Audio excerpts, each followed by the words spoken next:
कि जब कभी क्रय मूल और विक्रय मूल वस्तु के संख्या के रूप में अगर दे दे तो वहां पे 3 तरह का क्वेश्चन बनता है जो आपके एग्जाम में बार बार पूछा जाता है और बनाना भी बहुत आसान होता है। तो पहले इस क्वेश्चन को समझिए। कहता है 25 वस्तु का क्रय मूल 20 वस्तु के विक्रय मूल के बराबर है तो लाभ प्रतिशत क्या होगा। गौर से समझिए। कहता है 25 वस्तु का क्रय मूल, यहां पे कह रहा है कि 25 वस्तु का कॉस्ट प्राइस यानी कि क्रय मूल 20 वस्तु का विक्रय मूल यानी कि 20 वस्तु के सेलिंग प्राइस के भैया बराबर है तो प्रतिशत लाभ क्या होगा। तो ऐसा जब भी क्वेश्चन आपको दिखाई देना तो कुछ नहीं करना, क्रय मूल को काट के भैया विक्रय मूल पढ़ लेना, अब विक्रय मूल को काट के क्रय मूल बना देना या क्रय मूल पढ़ लेना और हल कर देना, आपका उत्तर आ जाएगा। इसका मतलब हुआ दोस्त कि 20 में खरीदा और 25 में बेचा, 20 में खरीदा 25 में बेचा तो कितना का लाभ हुआ तुम ही बता दो ना। तो कहोगे भैया 20 का सामान 25 में बेचा है तो 5 का लाभ हुआ। कितना में? तो तुलना हमेशा क्रय मूल पे करते हैं यानी 20 में, और प्रतिशत के रूप में पूछ रहा है तो 100% से गुना कर देंगे, प्रतिशत में अपने आप बदल जाएगा।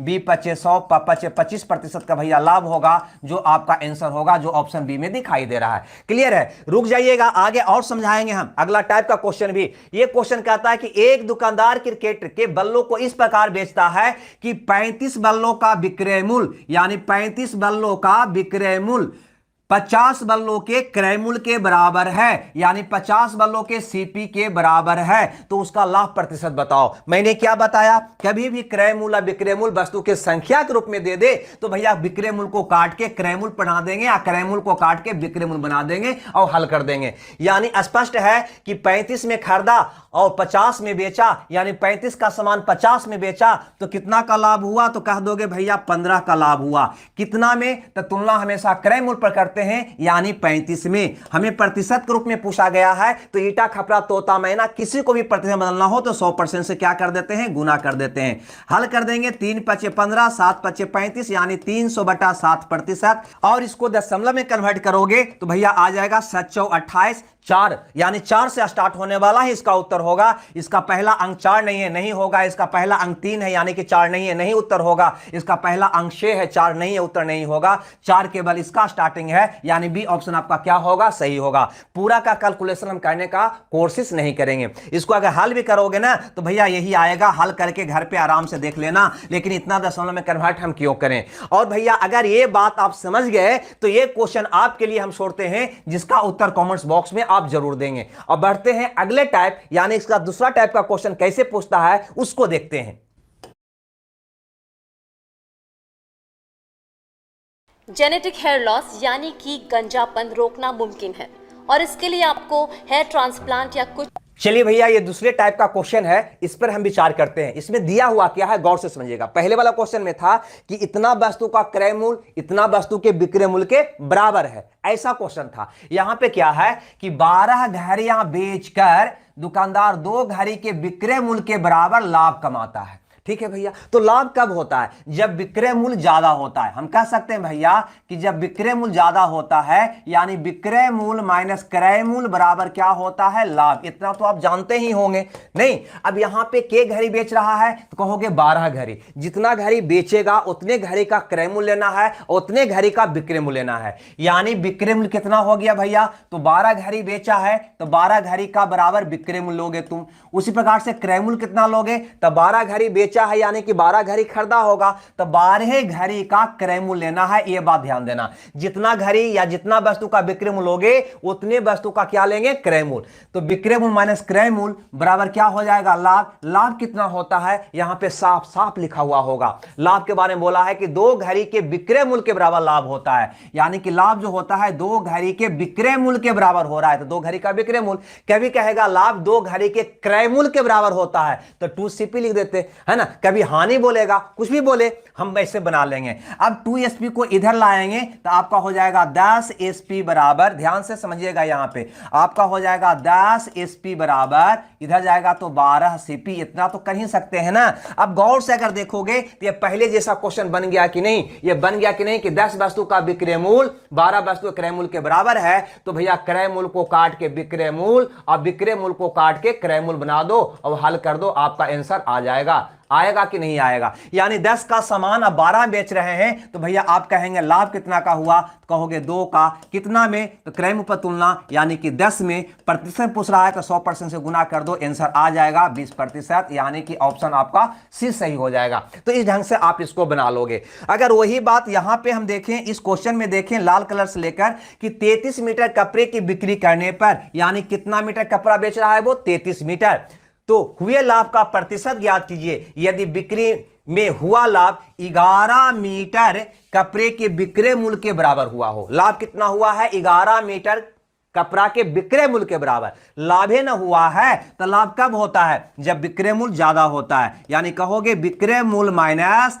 क्रय मूल्य बराबर क्या होता है भैया, लाभ होता है। इसको ऐसे कर दें, ठीक, विक्रय मूल्य माइनस क्रय मूल्य बराबर क्या होता है, लाभ होता है। तो 33 मीटर कपड़ा बेच रहा है, 33 मीटर, तो यहां पे विक्रय मूल्य लोगे 33 मीटर का, तो क्रय मूल्य भी लेना होगा 33 मीटर का। लाभ यहां पे बोल रहा है कितना का, तो 11 मीटर कपड़े के विक्रय मूल्य के बराबर लाभ हुआ है, तो लाभ लेंगे 11 मीटर कपड़े के विक्रय मूल्य के बराबर, यानी कि 11 एसपी के बराबर। अब भैया एसपी को इधर लाओगे तो ये हो जाएगा 22 एसपी बराबर 33 सीपी। चाहो तो इसको काट भी सकते हो, देखो यहां पे काट देते हैं, 11 दूनी 22, 11 तिया 33, काट भी सकते हो। यहां पे मैंने आपको क्या बताया था कि अब विक्रय मूल्य को काटकर क्रय मूल्य पढ़ लो, अब क्रय मूल्य को काटकर विक्रय मूल्य पढ़ लो, अब हल कर दो उत्तर आ जाएगा। यानी कि 2 का सामान 3 में बेचा, भैया लाभ हुआ, कितना का लाभ हुआ, तो कहोगे 1 का, कितना में, तो कहोगे क्रय मूल्य पर तुलना, यानी कि 2 में, तो 100 में कितना हुआ, यही हमारा प्रतिशत लाभ हुआ, यानी 35% लाभ हुआ, यानी डी ऑप्शन आपका क्या हो गया, सही हो गया। अगर समझ में आया तो बहुत बढ़िया बात है, नहीं आया तो इसको एक बार और देखने का प्रयास करिएगा भैया, एक बार इसको देखने का और प्रयास करिएगा, आपका 100% क्या हो जाएगा, क्लियर हो जाएगा। तो दूसरा टाइप का क्वेश्चन इस रूप में रहेगा, कहीं लाभ के स्थान पे हानि की बात करेगा, तो क्या लिखोगे, क्रय मूल्य माइनस विक्रय मूल्य बराबर हानि, उस अनुसार से बना लेना है। देखिए भैया इसका तीसरा तरह का क्वेश्चन किस प्रकार से पूछा जाता है ना, ये वाला समझिए। यहां पे देखिए क्वेश्चन नंबर 23 में यहां पे कहता है कि 16,800 में 18 को खटिया बेचकर 3 खटिया के क्रय मूल्य के बराबर लाभ कमाता है। यहां पर भी लाभ कमाया, लाभ कब होता है, जब विक्रय मूल्य ज्यादा होता है। यानी आप कह सकते हो कि विक्रय मूल्य माइनस क्रय मूल्य बराबर क्या होगा भैया, तो लाभ होगा। इतना तो आप कह ही सकते हो, लाभ दिया है तो लाभ का फॉर्मूला लिख दिए। अब के वो खटिया बेच रहा है, तो कहोगे 18 खटिया बेच रहा है, तो 18 खटिया का विक्रय मूल्य माइनस 18 खटिया का क्रय मूल्य बराबर क्या हुआ, तो उसको लाभ हुआ। कितना लाभ हुआ, तो 3 खटिया के क्रय मूल्य के बराबर हुआ, तो 3 खटिया के क्रय मूल्य यानी कि 3 खटिया के सीपी, है ना, लिख देंगे। अगर कहता 3 खटिया के विक्रय मूल्य के बराबर, तो विक्रय मूल्य लिखते 3 एसपी लिखते, यहां पे 3 खटिया का क्रय मूल्य कहा है तो 3 सीपी लिखा। अब सीपी को इधर कर दो तो भैया हो जाएगा 18 एसपी बराबर हो जाएगा 21 सीपी। यानी ये इसका मतलब हुआ कि 18 खटिया का विक्रय मूल्य 21 खटिया का क्रय मूल्य के बराबर है। भैया 18 खटिया जो खरीदा था, बेचा था, उसका 16,800 रेट था, यानी 18 खटिया को कितना बेचा, 16,800 में, यानी 18 खटिया का विक्रय मूल्य कितना है, 16,800। तो 18 खटिया का विक्रय मूल्य दे रखा है 16,800, है ना। आपसे पूछता है 1 खटिया का क्रय मूल्य क्या है, तो ऐसे आप नहीं कह सकते हो कि 18 खटिया का विक्रय मूल्य है 16,800 बराबर 21 खटिया का क्रय मूल्य, तो 1 खटिया क्रय मूल्य कितना होगा, तो 16,800 भागा हो जाएगा 21, यानी 8 बार में कट जाएगा, यानी 800 रुपया होगा। यानी 1 खटिया का क्रय मूल्य हो जाएगा 800 रुपया। सी ऑप्शन आपका सही होगा। अगर नहीं समझ में आया तो गौर से एक बार और इसको देखिए, और ये वाला क्वेश्चन यानी कि क्वेश्चन नंबर 24, यहां पे गौर से देखिएगा, ये वाला क्वेश्चन यानी कि क्वेश्चन नंबर 24, ये वाला यहीं पे लिखा गया है, समझ जाइएगा। इसको बनाने का आप खुद प्रयास करिए और इसका उत्तर कमेंट्स बॉक्स में दीजिए। अगर क्लास बढ़िया लग रहा है भैया तो लाइक शेयर करना भी मत भूलिए। हमें दीजिए विदा, मिलते हैं कल के क्लास में। जब तक खुश रहिए, मंगल रहिए। Okay, bye bye.